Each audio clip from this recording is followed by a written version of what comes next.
नमस्कार दोस्तों, और कैसे हैं आप। एक बार फिर आपका स्वागत है सैम की रहस्यमयी दुनिया में। चलिए आज की कहानी स्टार्ट करते हैं। आज की कहानी की जो मैं बात करने जा रहा हूं वो दुनिया का एकमात्र केस ऐसा है जो पुलिस रिकॉर्ड में दर्ज है। ये पैरानॉर्मल एक्टिविटी की एक ऐसी घटना है जो पुलिस के रिकॉर्ड में दर्ज है। सोचिए कि कोई पुलिस ऑफिसर एक ऐसे अपराधी को पकड़ने जा रहा है जो मौजूद नहीं है, जिसका अस्तित्व नहीं है, और उसको सजा भी दिलानी है, और ये भी नहीं जानता कि वो मेल है, फीमेल है या क्या है। ये कहानी स्टार्ट होती है स्पेन शहर से, और उसमें एक शहर होता है मैड्रिड शहर। उसका इलाका है बेलिसस। बेलिसस में एक परिवार रहता है, और उस परिवार में एक लड़की होती है स्टेफना। स्टेफना 18 साल की थी और उसने कॉलेज जाना भी स्टार्ट कर दिया। परिवार में कोई भी प्रॉब्लम नहीं थी, सब कुछ बड़े अच्छे से चल रहा था। समय बीतता है, वो एक दिन कॉलेज से आती है और अपने भाई पर वो गुर्राने लगती है।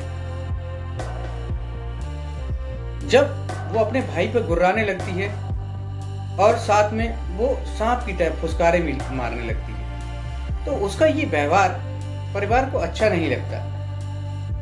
एक दो दिन वो देखते हैं और लगातार वो ऐसे ही दोहराती रहती है। समय बीतता है तो घर वाले बड़ी मुश्किल से उससे पूछते हैं कि तुम ऐसा क्यों करती हो। वो बताती है कि मुझे खुद नहीं पता कि मैं ऐसा क्यों करती हूँ।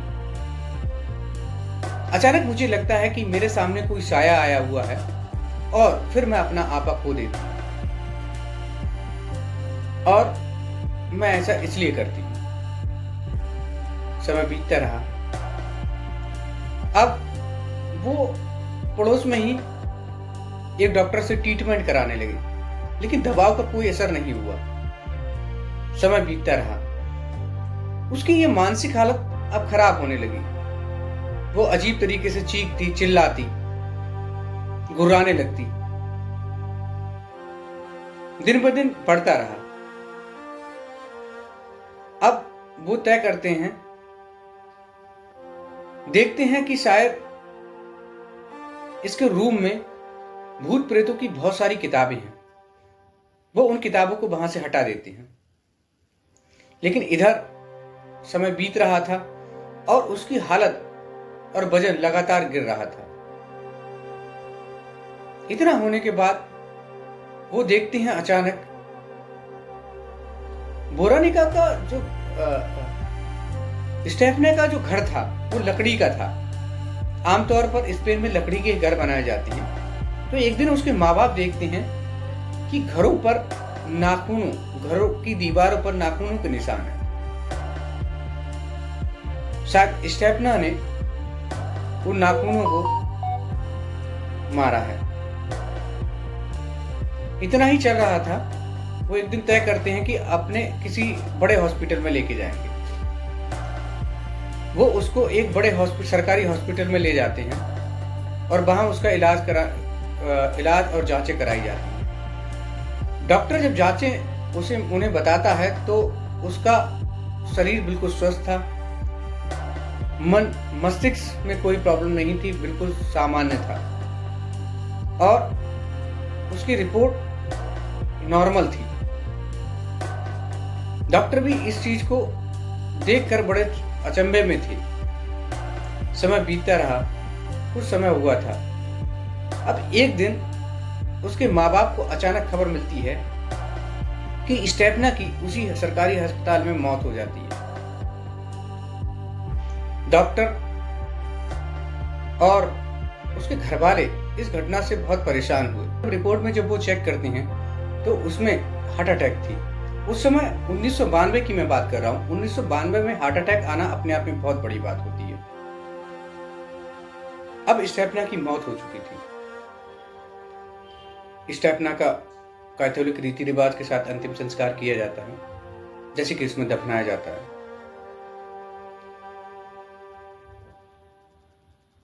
अब वो घर आते हैं और स्टेपना से वो बहुत प्यार करते थे, इसलिए उसके हर सामान को वो बड़ा संजो कर रखते हैं और उसके कमरे की बड़ी साफ सफाई रखते हैं। उसकी चीज जैसी थी वैसे ही संजो कर रखते हैं, समय समय पर उसकी साफ सफाई करते हैं। शुरुआत के एक सप्ताह में कुछ भी नहीं हुआ, लेकिन एक दिन स्टेपना की माँ जब दरवाजा खोलती है, वो देखती है कि फर्श पर सामान बिखरा पड़ा है, बेड की चादर अलग है, तस्वीरें उल्टी हैं और ऐसा लग रहा है जैसे हवा सी चल रही है। वो सामान को ठीक करती हैं, शायद कोई हवा का झोंका होगा, और ये सोचकर वो फिर वही व्यवस्थित करके वापस दरवाजा लगा देती। अचानक रात में उन्हें अजीब सी आवाजें सुनाई देती हैं और ऐसा लगता है कि जैसे कमरे में कोई है और उन्हें आवाज दे रहा है। जब वह वहां जाकर देखते हैं तो ऐसा लगता है कि जैसे कमरा में बहुत ठंडी ठंडी हवाएं चल रही हैं और बाहर कुछ भी नहीं है।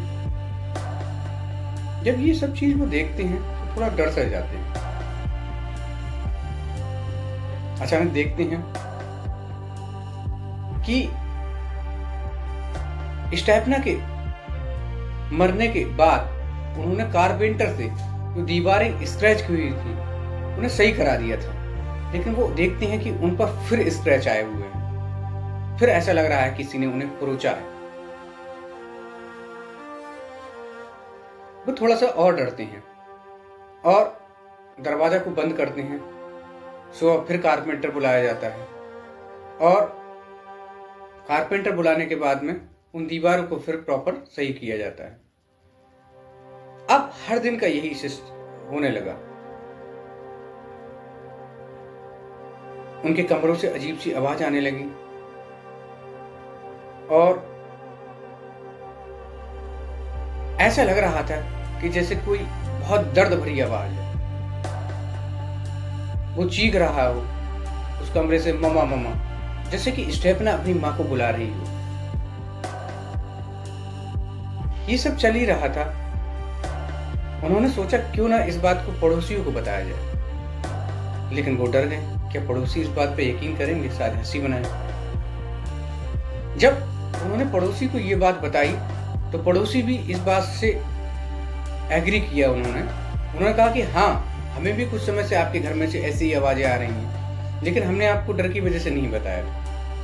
अब आई विटनेस जो हो गए वो पड़ोसी भी हो गए। एक दिन वो बोलते हैं कि काम करते हैं, इसको हम हमेशा के लिए बंद कर देते हैं, और वो उसको नट बोल्ट कस के दरवाजा को हमेशा के लिए लॉक कर देते हैं। रात का समय होता है। रात का समय होने के बाद में वो देखते हैं कि उनकी आंखों के सामने नट बोल्ट अपने आप अप्राकृतिक तरीके से खुलती हैं और कमरा एक झटके की आवाज के साथ दरवाजा खुलता है और फिर साय की आवाज और वही चीख पुकार। जीसस की मूर्ति, जीसस की तस्वीर उल्टी, सामान बिखरा पड़ा, ये सब होने लगता है उनकी आंखों के सामने। वो सोचने लगते हैं अब क्या किया जाए। वो डर गए थे। सोचते हैं अब हम ये कमरा जो है वो खाली कर देंगे, घर दूसरा ले लेंगे। ये सोचकर वो सुबह सो जाते हैं। एक दिन सुबह जब आंख खुलती है तो अगले दिन एक नई बात होती है। उनके दरवाजे पर एक टीचर, ईसाई स्कूलों में जो टीचर होती हैं उन्हें नन बोला जाता है, नन अपने 2-3 स्टाफ के साथ उनके पास आती हैं और बोलती हैं कि हमें दुख है कि स्टेफना की मौत हो चुकी है, लेकिन स्टेफना के बारे में हमें कुछ आपको जानकारी देनी थी। अभी स्टेफना को मरे हुए लगभग में 20 दिन हो चुके हैं। जब ये बात वो सुनती हैं तो बोलती हैं, ये बात आपने पहले क्यों नहीं बताई थी? बोले, हमें ध्यान नहीं रहा था और इसलिए हम आपको ये बात नहीं बता पाए। वो बताना स्टार्ट करती हैं कि स्टेफना का की एक सहेली थी, उसका एक बॉयफ्रेंड था जिसकी एक बाइक दुर्घटना में मौत हो जाती है।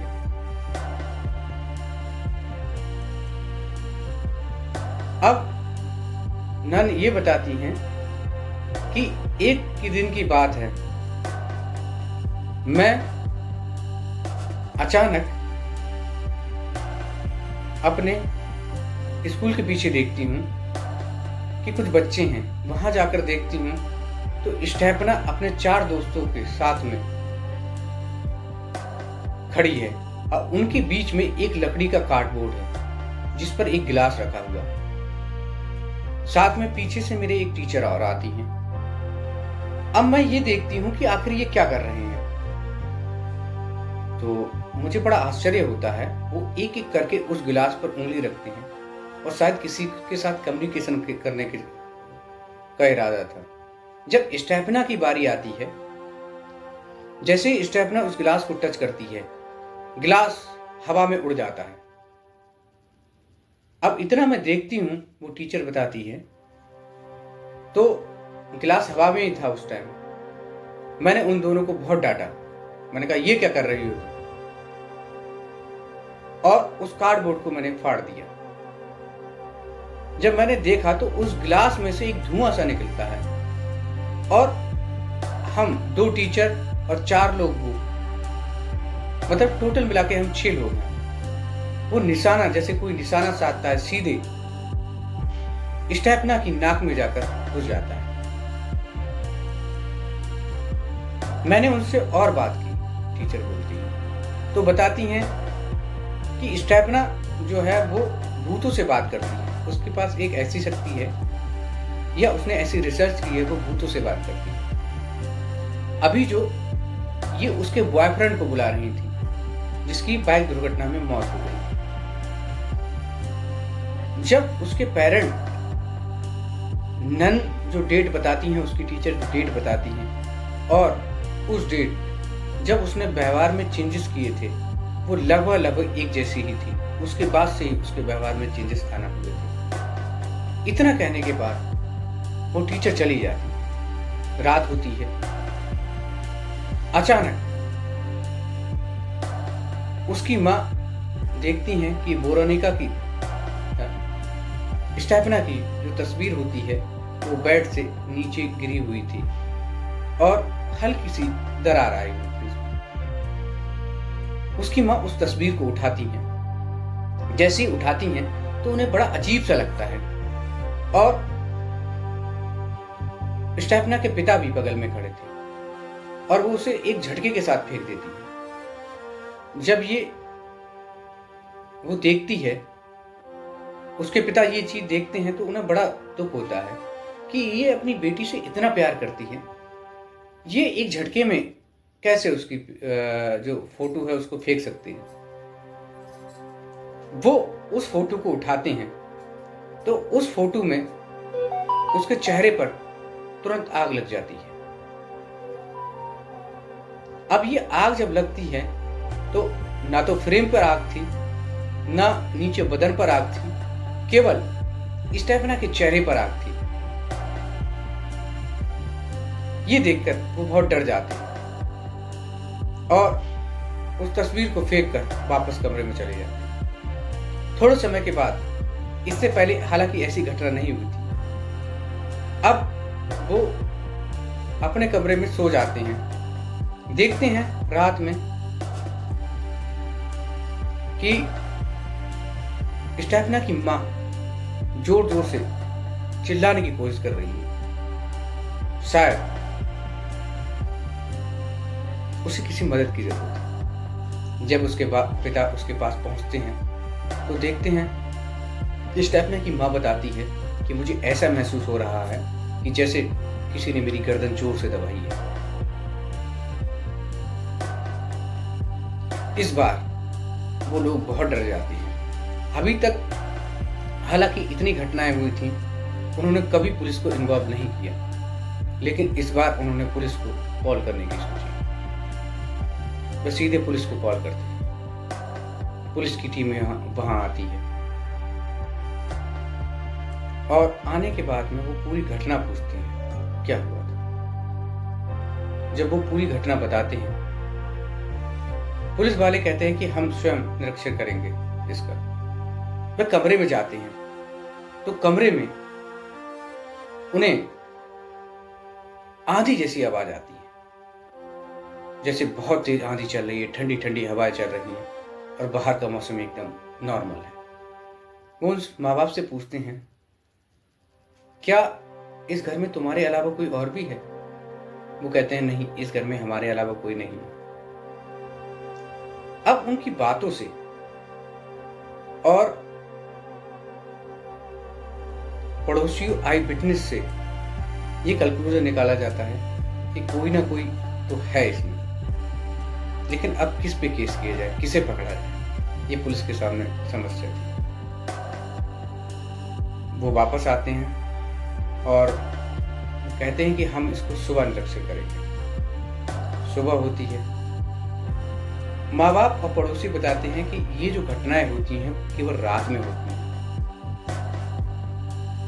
रात में घटना होने के बाद दोबारा वो कहते हैं कि अब हम फिर आएंगे। जब वो दोबारा वहां पहुंचते हैं और अपनी टीम और सीनियर मेंबर्स के साथ में, तो उसके माँ बाप बताते एक बेहद अजीब सा मामला बताते हैं। वो कहते हैं कि सर, आप, मेरा जो छोटा बेटा है वो एक पलंग से, एक बेड से दूसरे बेड पर जंप करेगा और दूसरे से फिर वापस उसी। उन्हें इस बात पर यकीन नहीं होता है। जब वो वहां जाते हैं और कुछ समय के बाद देखते हैं तो वही लड़का उछलता है उनके आंखों के सामने और दूसरे बेड पर चला जाता है, दूसरे से फिर पहले पर आ जाता है। इस बार उन्हें यकीन हो गया था। आई विटनेस के साथ